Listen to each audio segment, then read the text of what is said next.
Gentlemen, 2025, the year of the... Front row forward.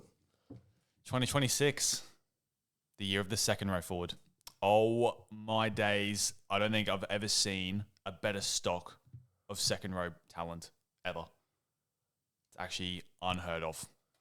Lasati, Martin, Lukey, Fafita. Who else is good? Couchman. Other Couchman. He's pretty good. Yo's pretty good. McEwen's pretty good. Mooney's pretty good. They're all pretty good. They need all the second rows. And there's only 6 slots. Let's get into the podcast. Fui Finiaki.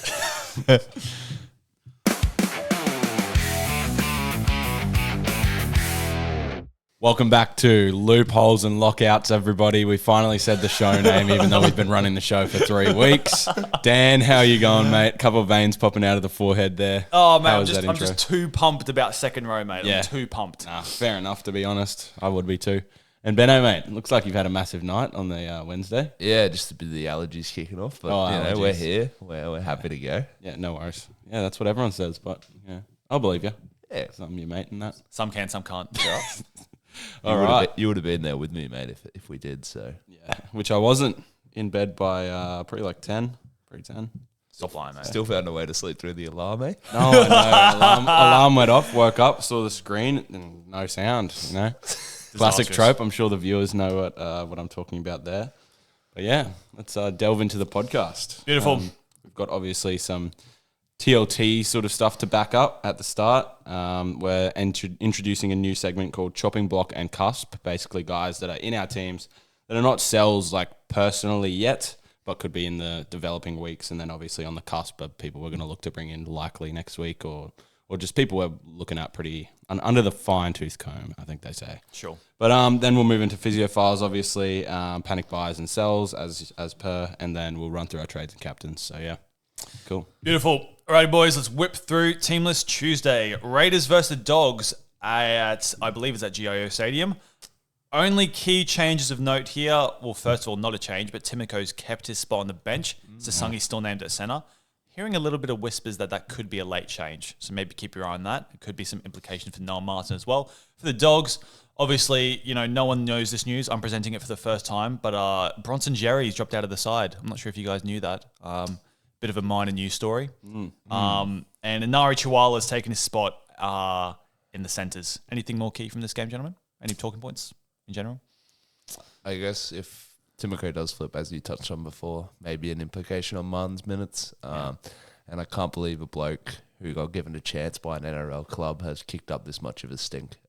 Yeah, pretty crazy. A little bit disappointing from him, in my opinion. I think the Dogs gave him a lifeline coming back after something that, not everyone can return after. And yeah, he's just turned around and said, like, screw off, basically. Pretty weird. Bit disrespectful. Pretty weird. I didn't think he really did a whole lot to get dropped anyway, but have a bit of ticker, lad. Yeah. You did steroids and got banned. Yeah. But why are you cracking the shits after 1 week? It's 1 week you're not playing, bro. Settle down. I don't know. Yeah. Who knows? Anyway, I don't think there's anything more major from that game. Nah. In a world full of sherries, be a Shibasaki, yeah? Yeah. All right, let's move on. Cool. Words to live by. Roosters Penrith. Obviously, the biggest news coming out of this game is that Robson has come back into the starting lineup. Benai Iolu. Something like that. Has dropped out. So if you're one of the people that started with him, honestly, you're kind of getting what you deserve. I think that was a terrible play to start. He was always going to play a few weeks, and Robson was going to come back in. On the Penrith side, Isaiah Papali'i keeps his spot on the starting second row. We assume he'll be on the left, and Liam Martin will claim his spot on the right. That's going to be very interesting watch to see how the minutes go between all those kind of guys. Yeah, interesting implication for IPAP owners, obviously. Did we get to the bench there? Yeah, so Sorensen and Garner on the bench. So I think Sorensen's been playing through the middle, but obviously Garner's probably not going to, so I doubt they'll take off Liam Martin. Obviously lucky if they do, but IPAP owners, bit of a worry there, but we'll see how it goes, I guess. I do think there's a world IPAP shifts to the middle after his stint on the edge for a little bit, maybe 10 minutes at the end of the game, but yeah, look, it's a little bit disappointing for IPAP owners. I'd definitely be considering selling him. I'm wondering if there's a world where they don't play Martin for 80 minutes this game just because he's coming back from, I believe it was a calf. Sure. They probably want to give that a little bit of time. So I reckon there's a chance this game that IPAP could stay on that edge for larger minutes and Martin gets a bit of a rest. But I reckon long term, this means Papali is not going to play 80 minutes on that edge. I just don't see how he can. No. Yep. And then, Benaya actually does still hold a spot on the bench. So I guess he could still play minutes technically, but he's probably a hard sell. Broncos, big news coming out is that Shibasaki's dropped out of the side. Grant Anderson has plopped in on the wing and Dean Mariner has moved into the centres. Adam Reynolds has been confirmed. He's still showing up in this team list, but I believe we're pretty confident that he's definitely out. And it's going to be Ben Hunt in at the 7 jersey and Corey Pakes will stay at 9. Only other thing is that Xavier Willison, interestingly named on the edge. Really wouldn't have picked this one, boys. He doesn't seem like an edge forward to me. He's been playing there when Jackie G's been going off quite often, actually. But I know they did it last year as well with when we had some injuries in the second row. He's quite a good edge forward, but I think we need him through the middle for depth. So interesting decision. I don't mind the little team mix-up. Obviously, 2 losses in a row and pretty jaw-dropping ones at that. Not scoring against the Panthers and then conceding 40 to the Eels. Maybe there is some changes that need to be made, and you know what? Give it a go. Why not? I'm just looking at the bench now. I reckon there's every chance there's a late change. Allblix, Brendan Piakura, and Jaden Hunt all on the. There's no way he's going to carry 3 basically dead set second rowers and play Willis in there. That feels like a recipe for a late change to me. That feels very peculiar why he would do that. But maybe they're just waiting for Brendan to see if he's fit or not and just plop him in Maybe. there. Very fair. Only other thing from this game is Trent Liero returns for the Storm via the bench. So again, whether that might be a late change or something like that. So that will be interesting to see how the minutes now go in the middle for guys like our boy Stefano, etc., etc. I think that's basically it from that game. Anything else? Nah, nothing I can see really. Cool. Next game, Newcastle versus the Warriors. It's going to be a very interesting game, this one. Obviously, quite a lot of change for the Knights with Ponga and Dylan Brown dropping out of the side. So Fletcher Hunt comes in at fullback.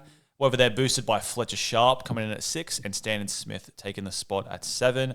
And I think their forward pack looks the same. Yep. For the Warriors, similar kind of issues with Chance Nickel-Klokstad and Harris DeVita dropping out. Tane Tuapiki and Luke Hansen take their spots in the spine.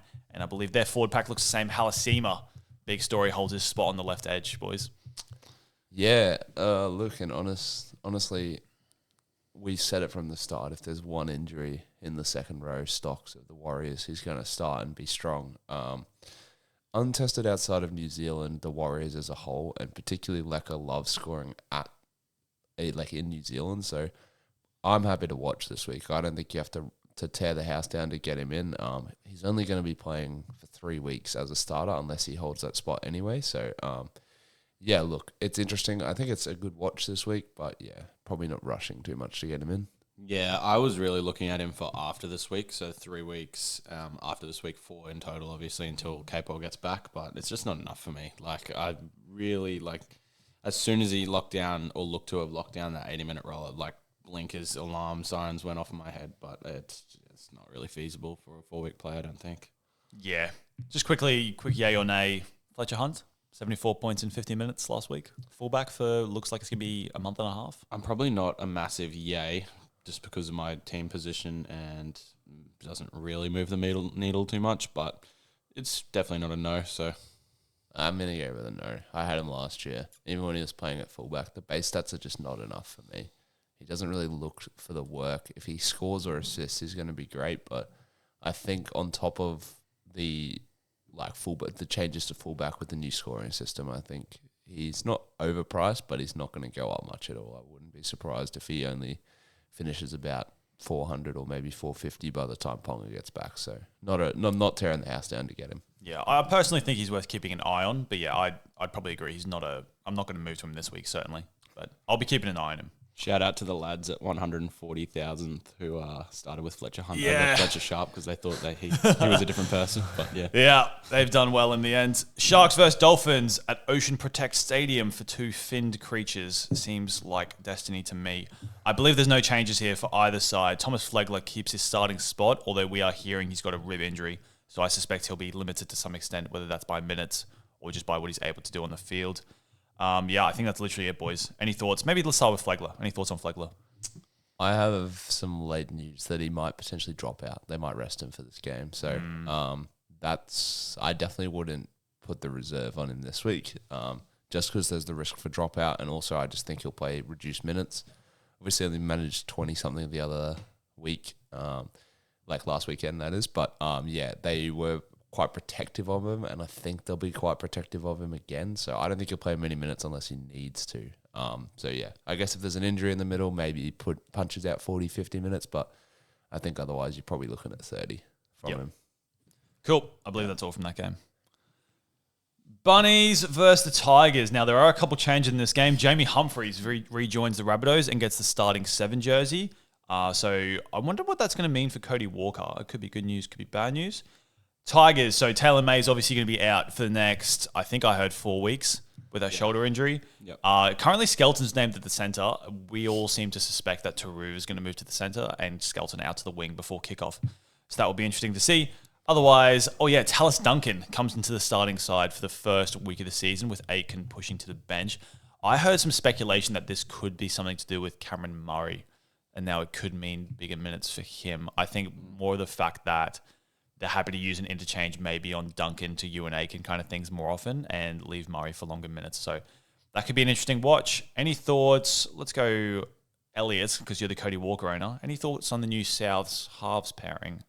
I don't think it changes much of a dynamic at all. If anything, I think Jamie Humphries is more of a game manager, sort of take the back seat sort of thing. I think maybe with an Ashton Ward might show his hand and kind of take it down the right a little bit. We saw with the Campbell Graham attack.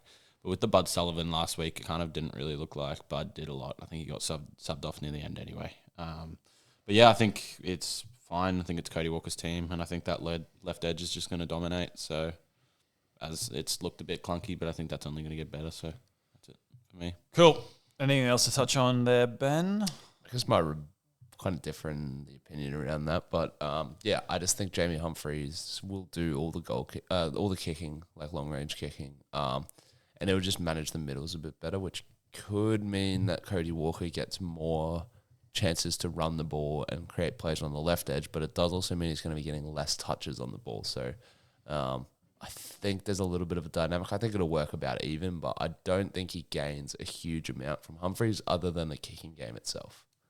Yeah, well, I'd probably counter rebuttal that in the sense that if he doesn't have his hands on the ball as much, he can't give away penalties when he has the ball. So you'd probably see a little uptick there in about like 6 points or so. Probably maybe 7. Yeah. Okay. All right. My days, boys. All right. Moving on to Eels versus Dragons. So, big changes from this game. Hopgood comes back into the starting side. Jack Williams moves to 13 and DeBellin to the lock. All right, no, that's Sorry, we're in jail. No, we continue. you lot are disgraceful. You lot are disgraceful. It's just a number. Yeah, side note to the last podcast. If you haven't seen it, go give it a watch. Disgraceful. All right, as I said, Jermaine Hopgood back in starting at prop. Jack Williams moves to the 13, and DeBellin moves to the bench for the DeBellin derby. Unlucky any DeBellin owners. With the Dragons, the big news: Jacob Little moves back to the bench. The Dragons been doing a lot of changes with their forward pack late on, like Hamish Stewart swapping with Harm Sally at 13. But for now, it's Hamish Stewart at 13 and Gula and Toby Couchman starting in the front row. I think it's going to be a very interesting watch this week to see what the Dragons do in the middle. I think, for me, Cook will play lock towards the end, so I think you have to jump off Harm Sally or Hamish Stewart to one of the notable cheapies this week. I think it shouldn't impact too much with the minutes of the middles. I think there might be like an extra 30 minutes lost, which will probably be pretty evenly split.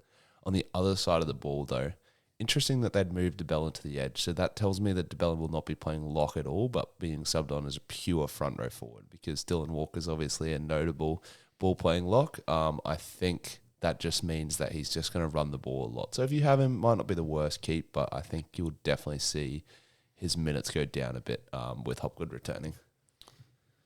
Yep, cool. Yeah, I don't think sums it's it up. Yep, beautiful. All right, final game of the weekend. What an absolute stinker. Cowboys versus Titans. Now, we're hearing some word that Drinkwater might be dropping out of the side for this game, with Purdue moving back to fullback and Laybutt coming into the centres, but that'll probably be late mail, so wait to see what happens there.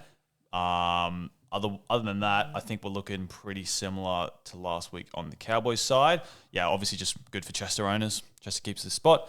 For the Titans, Jaden Campbell comes into the reserves. Sorry, he's actually on the bench. Oh, there you go. So I reckon there's every chance he could be a change for Ilias, depending on how he pulls up this week before kickoff. And Arama Howe, popular cheapie, keeps his spot in the back row. I think he played a bit better last week, missed a few less tackles. So you might get a few weeks out of Arama with Patson still in the reserves and not joining the bench yet. Yeah, look, I think Arama Howe's just that guy until he makes a huge mistake at the moment. I think he's been fine. Definitely improved slightly last week. I wouldn't be too worried about him.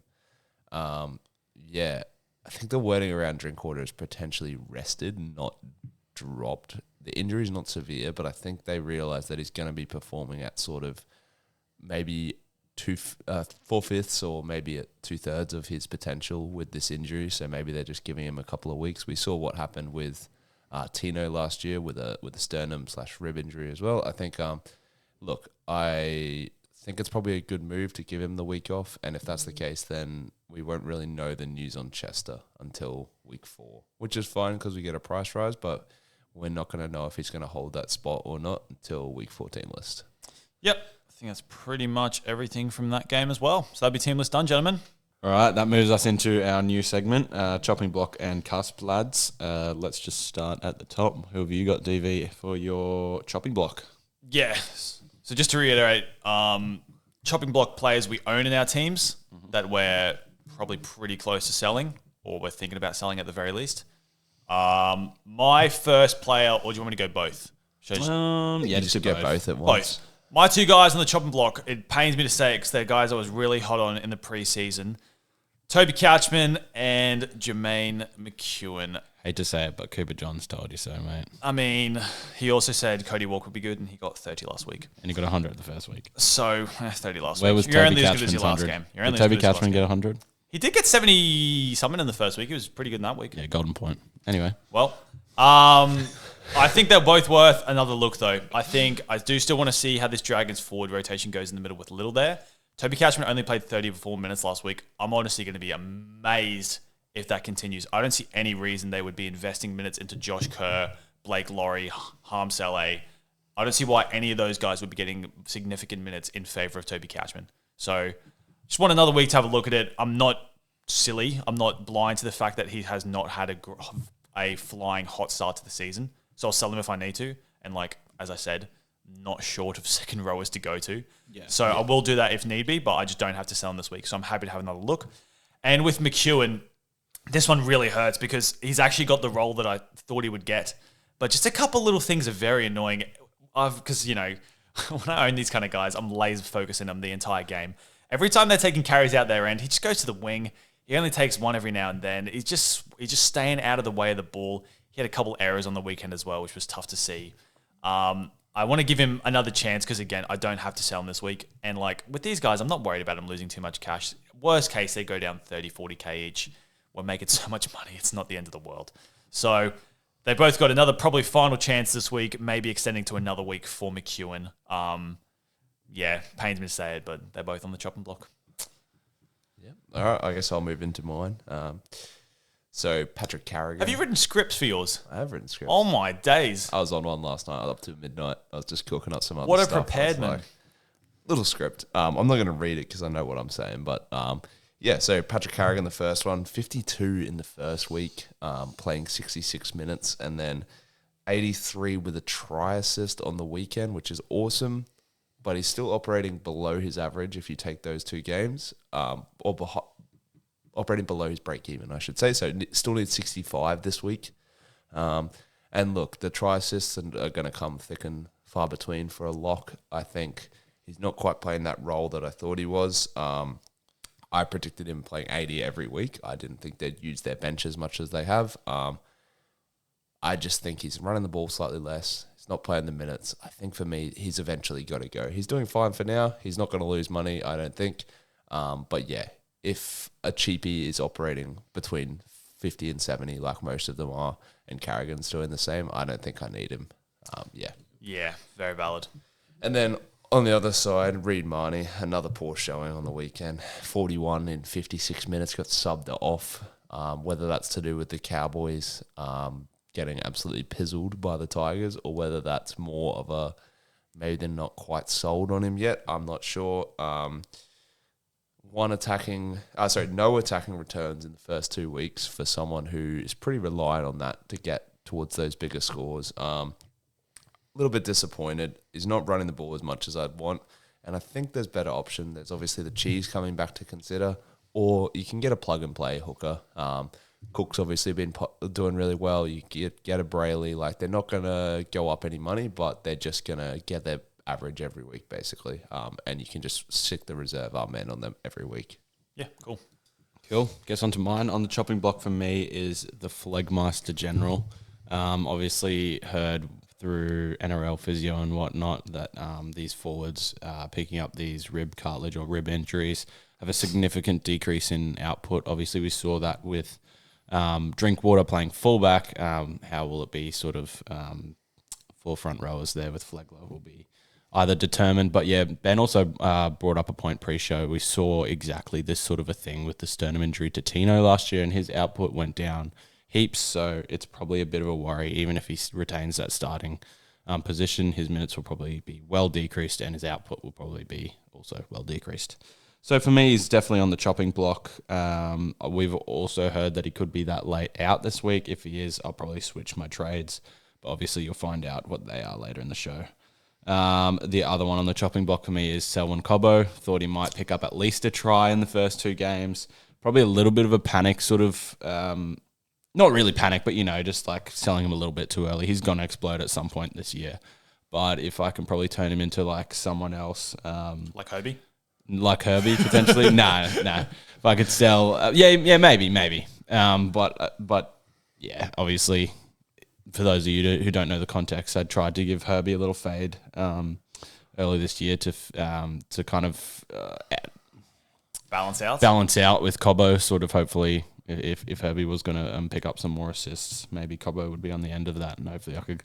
It was my little devious way to try to get around getting cooked by Herbie each week, but that hasn't really happened for Herbie either. That kind of is the extent of it. I might flip Cobbo to someone else, maybe a fullback, maybe a winger next week. We'll see how it goes. But then my on the cusps are... I reckon we go one at a time for the on the cusps. Yeah. Just because they're a little bit more interesting and random. Yep. I can go one at a time. Okay, cool. So go yours first, though. Yeah. Reece Walsh is for me. I think he's likely going to get traded in next week. I think he obviously has a tough matchup. Melbourne in Melbourne could be held to that the projected, which is 60. Obviously, Reynolds out, Hunt in. He performs better with Hunt, and he's going to goal kick. So if he picks up a try or an assist, he might be punching that out. But hopefully, if he sticks to around that 60, 70, 80, he's going to lose a bit of cash. Not really a problem for me. I'm happy to have him for his soft draw either way. I'll pay up whatever money, but whatever money he loses is just a positive. So, yeah. Yeah, good point. Yes, I think... Oh, sorry. No, you go. I was just going to say, I think Reece is definitely someone we're all looking at to some extent. Yeah.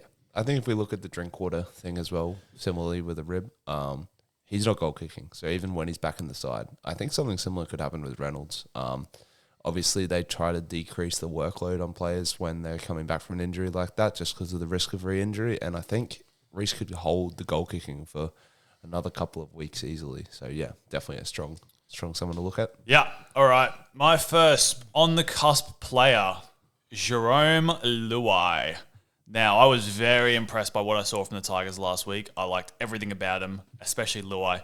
Jinking and jiving all over the field, offloading at will, just running at defenders, putting people through holes. He looked unreal. Currently looks like one of the best 5'8" by a pretty wide margin, to be honest. It's been a very slow start to the year. Cody Walker got his 100, but then he got a 30.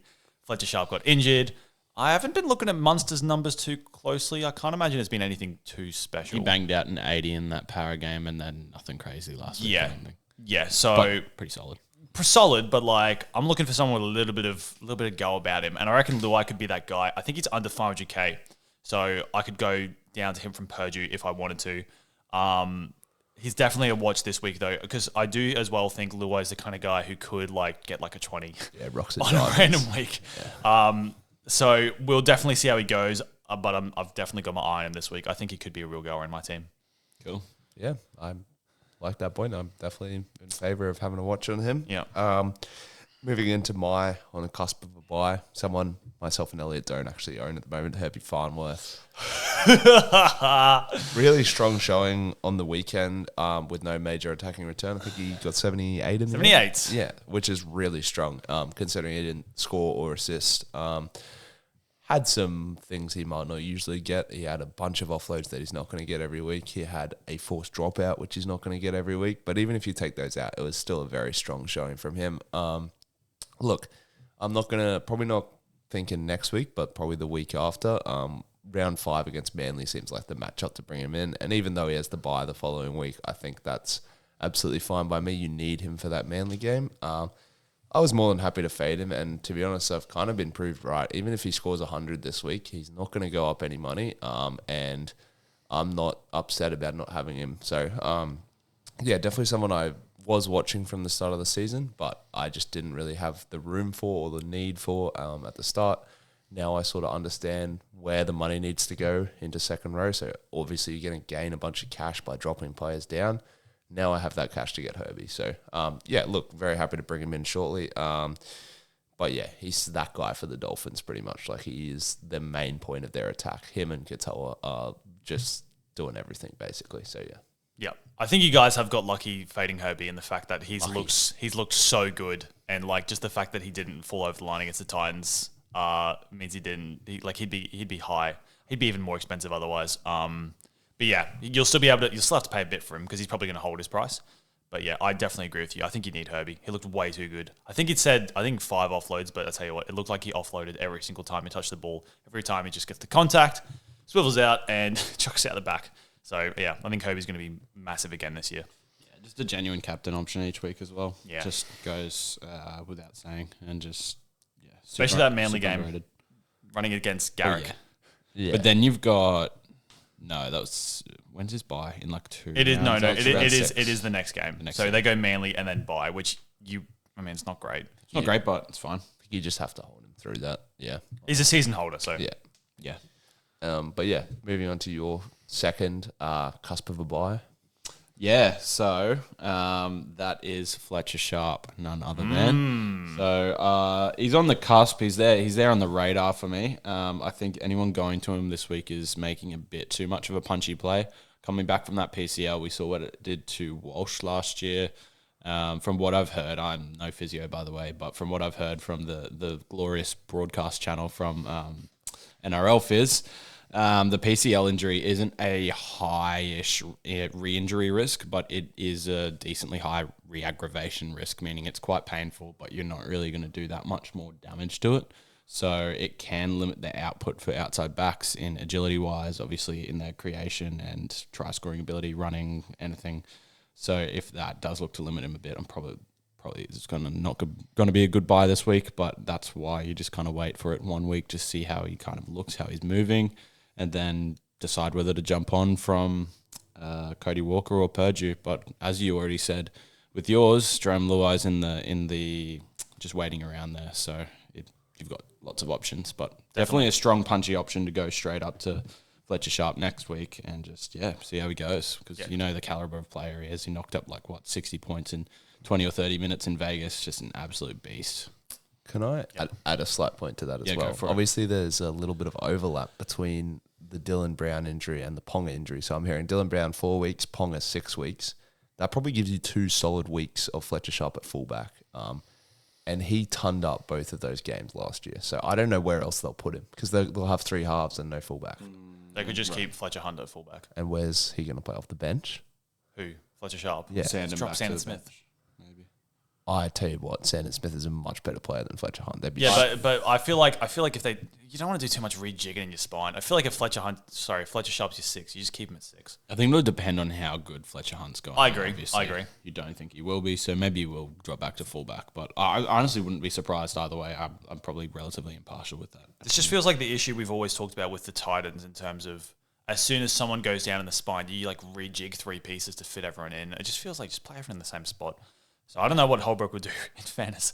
Now I say it, Holbrook, ex-Titans coach. Ex-Titans so maybe he will do that. But Yeah. interesting watch. Okay. My second on the cusp. I've kind of cheated because I've gone for 2 players, but I don't care. I've said Kickow or Preston. I think those Dogs second rowers. I still have flashbacks to Vegas.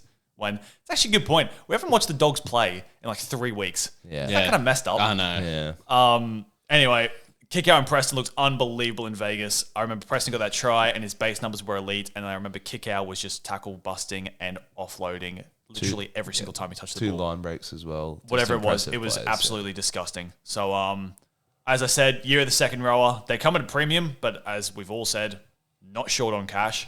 I think whichever one of them looks elite will probably be coming in the next couple weeks. I think that's very realistic. I think Dogs are primed for a good year as well. I think that Galvin loves that short ball to Preston especially. I think if I was favouring one, I would say Preston. Probably. I think it's a little bit more than Kickout from memory. Preston like 680, Kickout 650. Personally, I'd say Preston's a bit more solid each week. You know what you're going to get, and he's got a solid attacking output and ceiling. Yeah. Kickout's obviously got the ceiling, but it just worries me owning him last year. The amount of 40s he put out. Obviously big scores, but the amount of 40s he knocked out for me, I was like, geez, where is this guy in my team? Yeah. Also more competition for ball on that left edge. Like Burton loves running the ball. Critter and Kira is obviously going to want some ball as well. Whereas Preston at right side with Montoya and now Chihuahua, they will not be demanding as much ball as Preston. Tell you that for free. Yeah. Also, lads, forgot to bring this up in the TLT with the Bronson news. Do you think that's Anari Tuwal, obviously a great player? Do you think that's paving the way for a Burton back to the centres, bringing a Mitch Woods? No. You sure? Yeah. Really? I mean, I'll be honest. I don't know too much about Mitch Woods. I know that he's highly talked about. Yeah. But it's like, are they really gonna? I think Burton's been great at 6. I think he's a 6. I think he's a 6. I think Burton's absolutely fine. I don't think they'll be worried about that because Burton will probably make the Origin team again, just on the bench, plugging around, even if it's 18th man or something. They'll love to put him there, so I wouldn't be too afraid. I think Mitch Wood will get his chance then, but I don't think they'll suddenly drop Burton to the centres just for that. That could happen, though. I think it's a valid point. It could happen, yeah, definitely. To win the season, I think they would need Burton at centre over. Burton at 5'8" over Mitch Woods. Yeah, Mitch Woods in the halves doesn't feel like a winning the comp play. Would be Okay. my say. Yeah, If they were like, who's a bad team? If they were like Manly and they were rebuilding, I'd give it a 100% go, you yeah. put him in there. Yep. But yeah, I think they're in a good window. I don't think they need to do that. What's that bloke who Joey keeps Walsh? dropping out? Yeah. Why aren't they just putting him in the team? Yeah, no. Look, Luke Brooks, good player, mate. Luke Brooks, good player. Barbecue player. Ben. Final cusp of a bye. It's a bit of a rogue one. Just thought I'd switch it up a bit. But Luke Laulili. Ooh. I just think if one of the centre wings all of a sudden gets injured or doesn't, cheapy centre wings I should say, doesn't perform, like maybe gets to about 250, 300k, and then all of a sudden he's got 320s in his average, which could potentially happen with maybe a couple of them. Then might not be the worst flip if he keeps performing. Obviously got the big 90 in the first week. I'm not expecting that every week, but if he can punch out between 50 and 70 each week, then honestly someone I'm looking at. A little late to make the cash gen, but if you missed getting, like I know for myself, I have 4 center wing cheapies, Chester at flex, and 4 second row cheapies. So I have 9 players who are going to gain a bunch of cash. If you're in the case where maybe you have 2 center wing cheapies and 3 second row cheapies, maybe you don't have quite as much cash gen as you might want. Probably not a bad pickup then, because obviously you can trade him at his lowest price next week because the Tigers have to buy. So yeah, just for me, I think not a bad pickup or a flip if one of the center wing cheapies goes down with injury or just doesn't perform. Yep. Alrighty. I believe that's all our chopping blocks and on the cusps. Hopefully you guys learned a little bit there. A couple of players to keep an eye on in your teams or not in your teams for the next week or so. Let's move on to the Physio Files. All right, perfect. So Physio Files moving forward. I will note, first of all, we've just had some late mail that Phoenix Crossland has been training in the halves as potential cover if Fletcher Sharp doesn't play on the weekend. I think that's even more of support for Elliott's great point about waiting a week on him. Definitely in no rush to trade him in this week. Hearing that, it's a definite don't trade for me. But yeah, we'll rattle through the Physio Files. I've sort of broken it up into 3 points today. Obviously, you got your normal injuries. We're going to touch on players returning, and then we're going to touch on some potential withdrawals, so players that might drop out. First one, obviously, as an owner, Taylor May injured for 4 weeks. Gerald Skelton currently named at centre with the potential for that Taruva flip. Will Penasini has been confirmed out for 4 weeks with a groin strain. So the weeks where he was named and then dropped out as a mystery, we now know. Groin strain, 4 weeks for that. Kurt Cable looking at a round 6 return. So that's actually obviously this week and then 3 more. Probably not quite enough for Lecker to come in. But yep. Fletcher Sharp, Reece Robson and Liam Martin predicted to return this week. Obviously Fletcher Sharp now maybe, but Reece Robson and Liam Martin both pretty much confirmed to start. I'd be surprised if they're late dropouts. Jackie G, Channel Harris Tavita and Chance Nickel-Klokstad, they're all on concussion protocol this week. So Willison takes the Broncos edge spot. Luke Hansen to 5'8" for the Warriors, and Tane Tuapiki currently named at fullback for the Wars. That's just a 1 week thing, so I wouldn't jump on any of those players if you saw them in the team list this week. Strong avoid on me. Brendan Piakura, Teague Wilton and Jaden Campbell return to the extended bench. Mitch Barnett also in there, although could potentially drop out of the extended bench late, depending on how he's returning. ACL injuries, they tend not to rush back. So, and as we know, was not short on middles at all. Now to the potential withdrawals. Just before you get into the potential withdrawals, I'd just a random one to add. I think Lukey Metcalf looking at a round 6 potential comeback, the same round as Capewell. But that's Interesting. So 9-month return for Luke Metcalf. So I don't know what they're putting in the water over in New Zealand, but that's freaky stuff. Mitch Barnett 9.5 months. Yeah, pretty diabolical. And Luke Metcalf 9 months. So I think that's within the realistic end, but it is on the faster end for sure. I do think, with the physio options and the rehab that's now available to players, it's awesome seeing them back so quickly. Back a couple of years, it was definitely 12-month return every time. So, they're potential returns for them. And then just the withdrawals. Obviously, we touched on it earlier. Drinky probably going to be rested if I had to guess. Their season's not flowing. They're not going to put a star fullback out there if they don't think they can win the game. A little bit weird to me that they're not playing him anyway. But look, if he needs the rest to just recover a bit, so be it. Flegler, as I touched on earlier as well, potential late withdrawal. It's looking quite likely, actually. I don't think it's the worst idea. Again, they have great middle options. Just give him the week, let him recover a bit from that rib. And then, funnily enough, on the same line with a rib injury, Adam Reynolds. So, but being all but confirmed that he won't be playing this week. That's the potential withdrawals.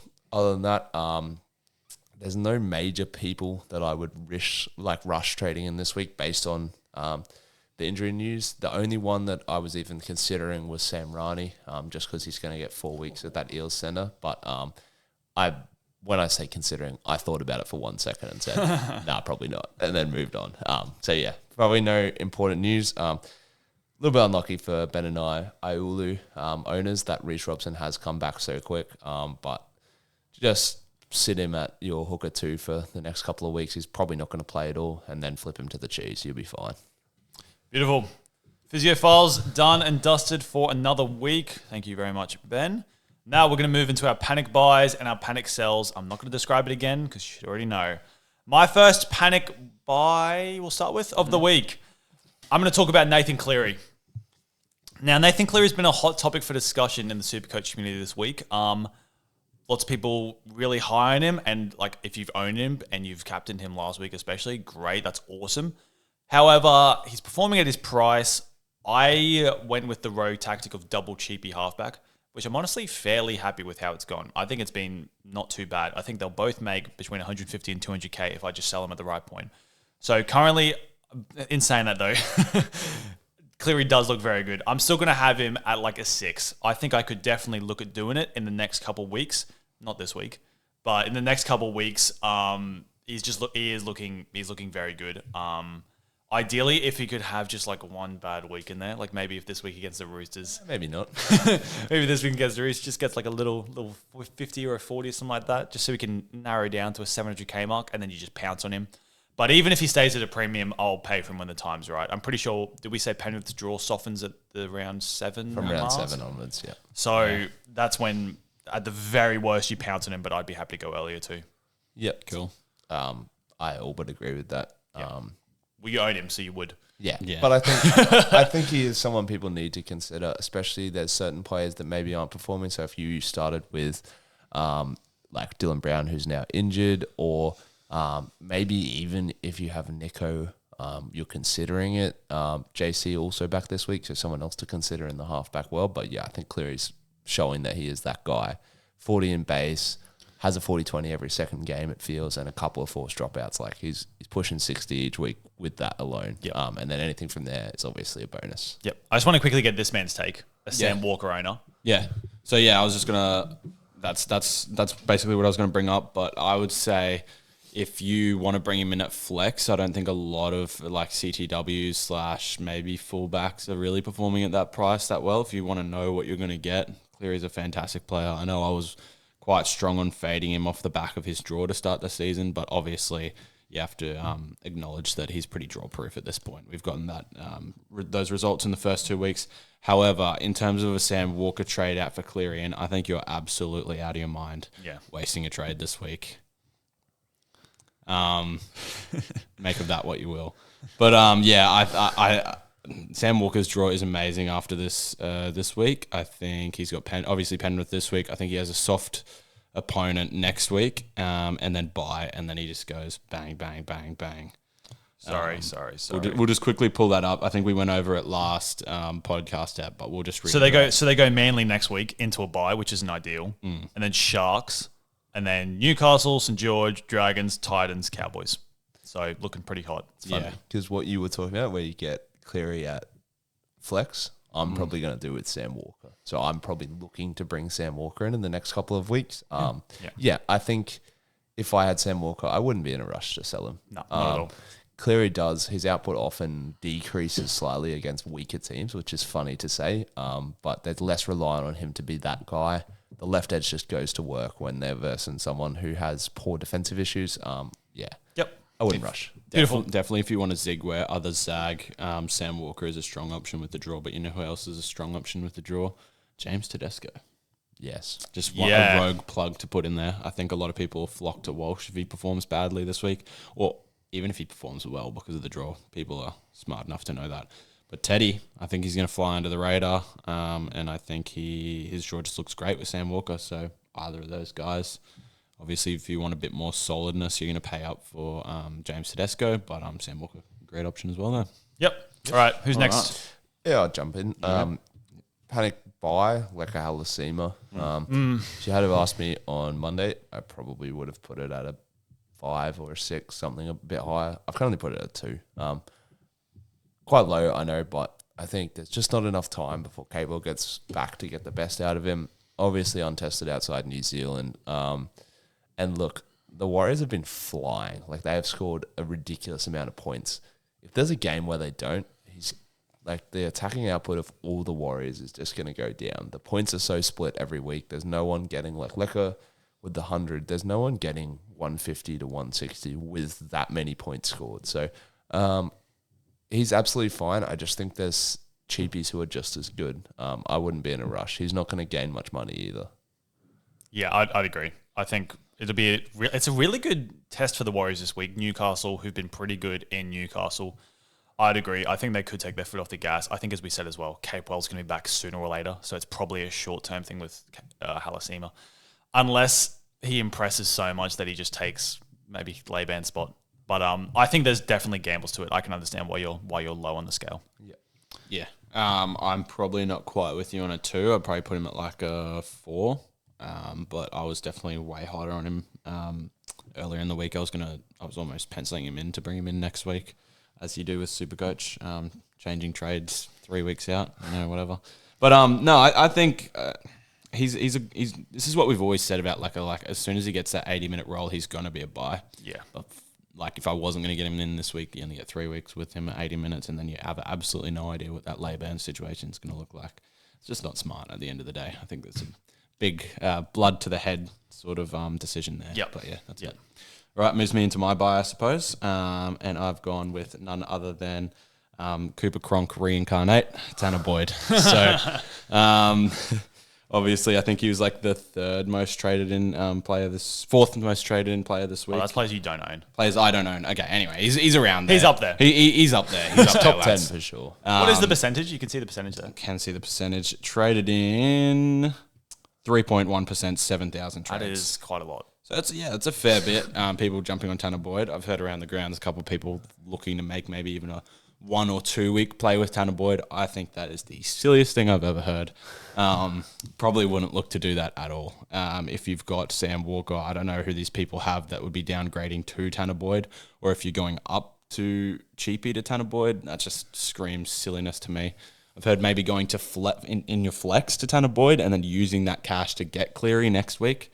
I just think that's just wasting 2 trades there. So I think in a year of the 2RF where there's so much cash to be made, there's no reason to make such a silly play such as that, especially if we're going to have so much cash and people are going to make these trades on the cash people and try to get strong teams early.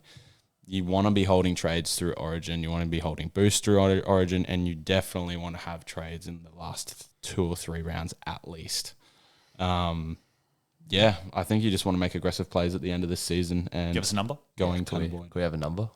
6 it was. No, 4. 4. Okay. So I think he's still a play, but yeah, I wouldn't recommend it. I'd be going probably low. a 3 or 4. I'd be going low. I'd be lower. Would it shock anyone if he got 20 this weekend? Nah. Probably not. I think he's like Maybe that's tad low. passing the vibes test. He's looked actually like solid, but Yeah. in terms of a buy, nah. Back-to-back goals, Scored 2 a try, tries. scored- Yeah.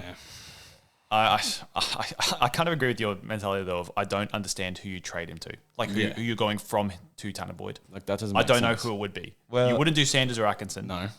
And I don't understand why you're going down from any of the big dog halves. I think that's what people are doing, is going Sanders or Atkinson up. No way. Because they can't quite stretch to a Sam Walker or anyone like that. But I think if you're doing that, then Madness. Cool. Panic sells. My panic sell, I've already kind of mentioned him, Jackson Purdue. I'm honestly probably sitting at like a 7. What I really don't like to see from my players is when they're taking hit-ups out of their own end, if they go in hide on the wing. So Purdue was a bad one for that. I already talked about McEwen was a bad one for that. Some other classic names are like, now I can't think of it. Anyway, people like that who stand on the wing instead of taking hit-ups, do my head in. Trellmit. Yes, he's actually exactly who I was trying to think of all my days. Can you imagine if Trell took like 20 runs a game? He'd be the best player ever. Yeah. But that's all right. It's a bit different this week now that Purdue might be getting that spot at fullback. So if I'm impressed enough by that, and maybe if the Drinkwater thing is a little bit more long-term, maybe I'll keep him for a bit.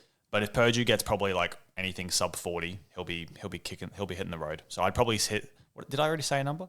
I think I said a 6. I'd probably say around there. Yep, that's fair. I don't think I need to touch on that. Elliot obviously doesn't own him, but I don't think you would ever consider trading him in at this point, would you? No way. But the fact that no one who doesn't own him is looking at buying at him means I think he's not at a hot start. I also think he's just doing his job.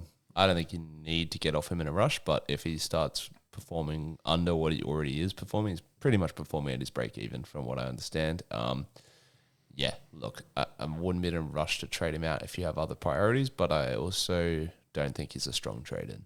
Yep. Old habits die hard, lads. Selling Purdue in round 3 or 4. Yeah, I did do it last year and it worked really badly. I think it might be a little bit different this year, but yeah. Oh, that's flashbacks. I just wanted to say, I'm probably the exact same as you guys, Yep. but I just wanted to say that he's probably a massive victim of the Scott Drinkwater injury and them keeping him out there, even though he's probably underperforming a little bit. It's just a bit rough for him. If he can get his hands on the ball more often, yeah, absolute gold. Because he's looked good when he's got the chances he has. and we saw him there in that one run in Vegas where he broke like 4 tackles, and it was just like, oh no, maybe it is Purdue season, but he just hasn't really done that since. Yeah. So I don't know. Yeah, we'll see how it goes. Yep. My panic sell, Kalen Ponga.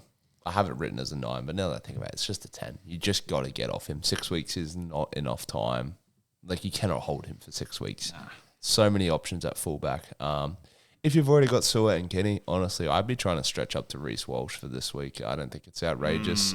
Even Taddy's also fine. They just do their job, basically. Reece Walsh is a bit rocks and diamonds, but now he's got goal kicking. That's just going to add something else to his game. I think it's time to get off him. You can't hold him for 6 weeks. I made the mistake last year of holding someone way too long, and it really cost me the season. So, the money man. That's him.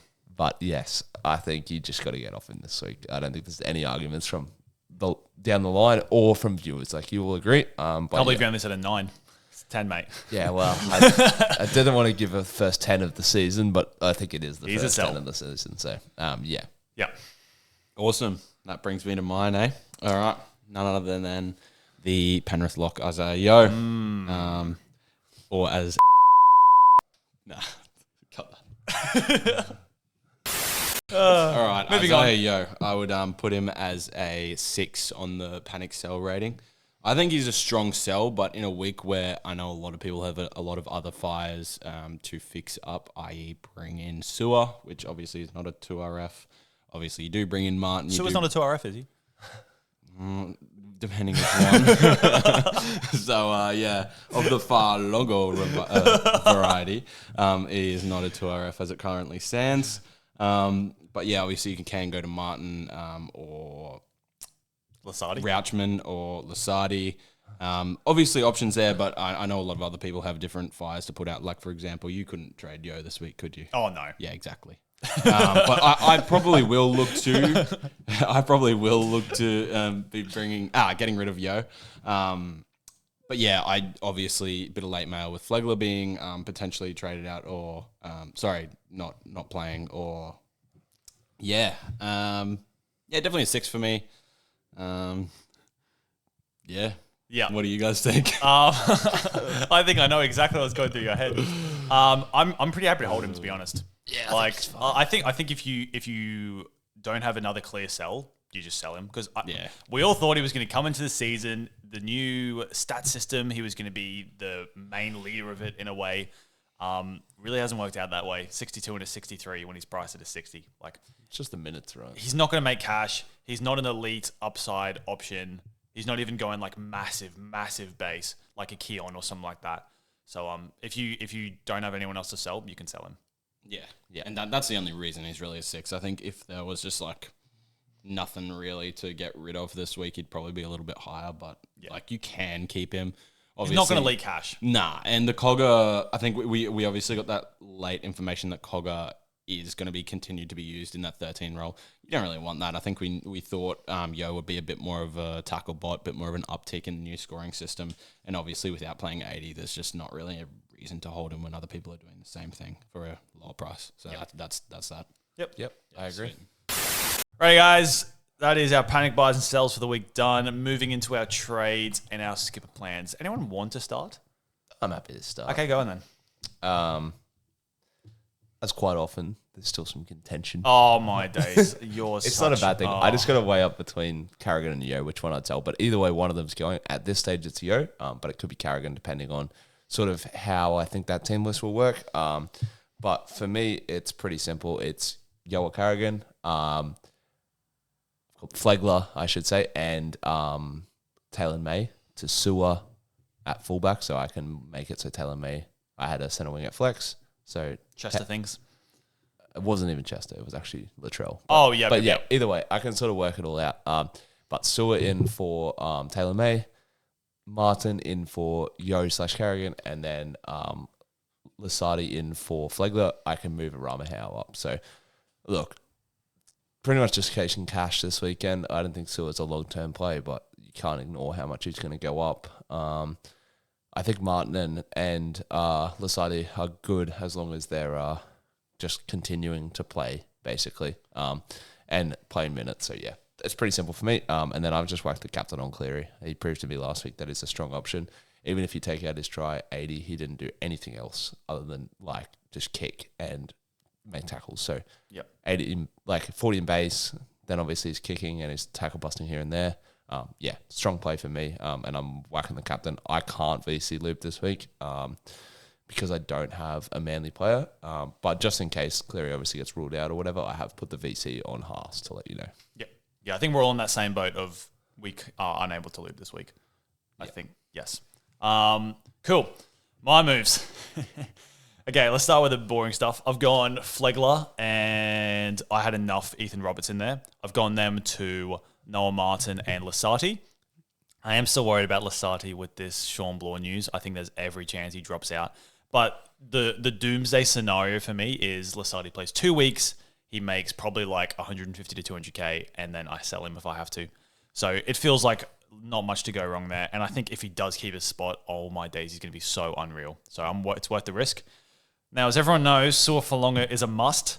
So I've had to sell Stephen Crichton to get down there. It feels pretty nuts. I absolutely do not like it, and I'll be watching the Dogs and Raiders game tonight with my hands together like this, hoping he doesn't score. But I got no one else to sell. I don't want to sell Latrell, Herbie, McLean. Val was going to be the sell, but selling him off the back of a 94, and the Dragons run coming up is incredible. Oh, yeah. Feels ridiculous. The only other player I was thinking about selling him to was Setu 2, but again, Dragons draw, and also we flagged it before. I've got flashbacks to Jackson Purdue when I sold a cheapie for no good reason with a negative break even, and he just skyrocketed.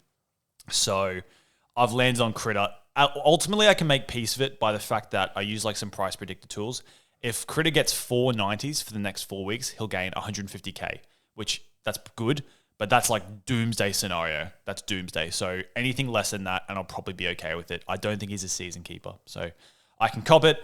And then, yep, same as I don't have a way to VC loop, so I've just slapped the C on Haas. Although Elliot did, make little, as a famous podcast would say, make a little remove with his captain shout before. So that might be subject to change. But at this stage, we've got Payne Haas, and that's me done for the week. Very good. Brings me to my buys and sells, I guess. As it currently stands, got Yo out of my team. A little bit of contention there. Could be subject to change off the back of a little bit of Flegler news potentially. But as it currently stands, I'm kind of happy to take the slow burn with Flegler. Little bit. I'll have to reevaluate 100%. But if I go Yo out, I have 559K in the bank. And that means I can potentially go Reece Walsh and maybe a Herbie next week. Maybe both of those guys. And that is making me feel very happy. Gonna have to make some punchier moves, or stronger moves, I guess we'll say. Not really punchy, but to get alleviate my rank from 67,000th. So, anyway, let's move on. And so I've got Taylor May out and Jacob Kiraz in. Is my second one. Wow. So I'm going a bit of a stronger option. We saw how he went in Vegas, how he accumulated like 99, something like that. 96 something. Obviously got the try, but he's just offloading at will. Obviously same player as last year. I'm super happy to have him in my team early and just try to chase some points where we know the cash is going to flow later in the season. And then obviously for my third trade, boosted Drinkwater out for Sua Falonga. So yeah. That's where all my cash is sitting currently in the bank. So a bit of the money man myself here. Wow. But yeah, that's that. You guys have way more money in the bank than me. I've got 120,000. What do you both have?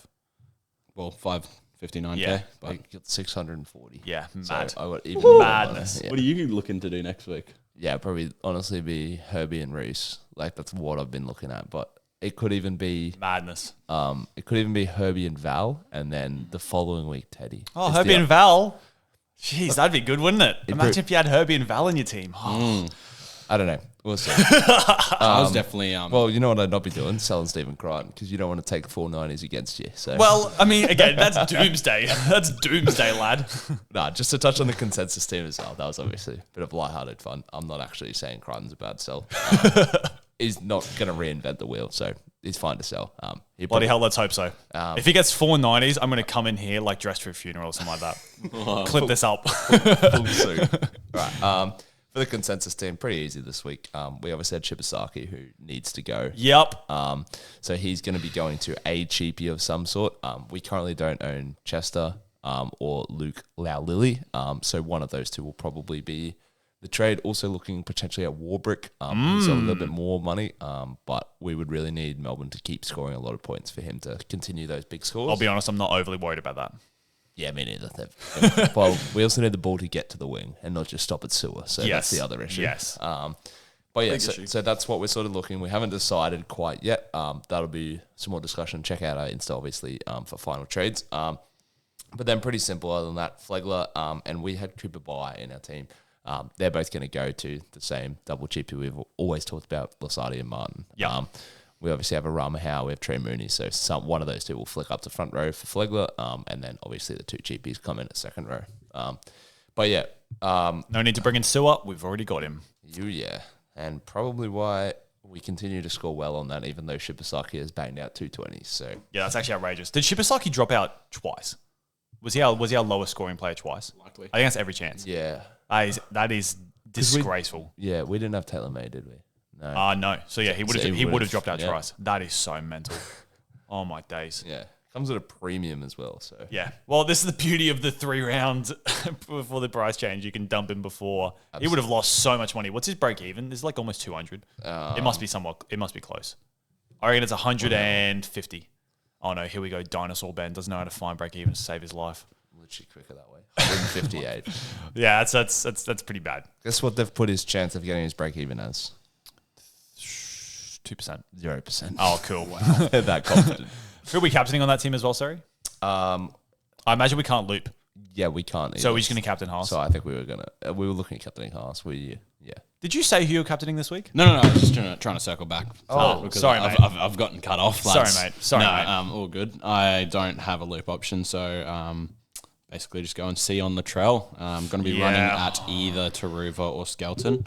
I'm happy to go in on it. He hasn't performed particularly well against the Tigers before, but I think at that left centre role, I think that's a seemingly null point because I just think he'll score well in that position. I think he'll run the ball hard, and Taruva isn't that big of a guy.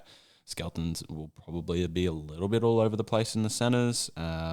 No try scoring record to get for AJ, so I think he'll be running hard and just being Latrell again.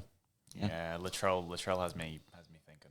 He got 84 last week, didn't even get a try, so I think he's going to kick goals. I think Cowboys still points on at Lockout. I'm happy to go with him. Yeah. If he bangs out 80 or 90 for me, that's probably my strongest captain of the season. So anything plus that is great. Are you concerned about Haas scoring less because it's against the Storm or something like that?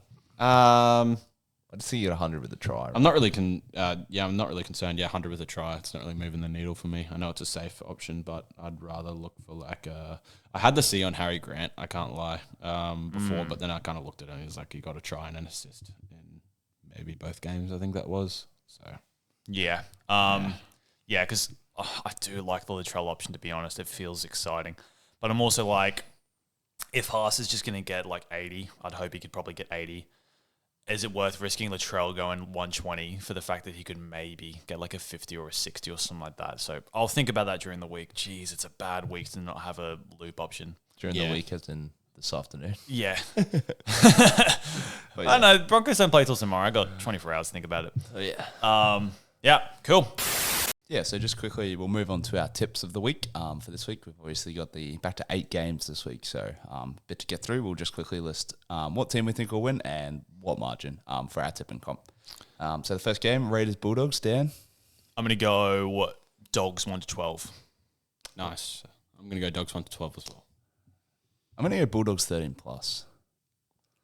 Yep. The Panthers-Roosters. Penrith 13+. Nice. I'm going to go Penrith 1-12. I'm going to go Penrith 13+. plus.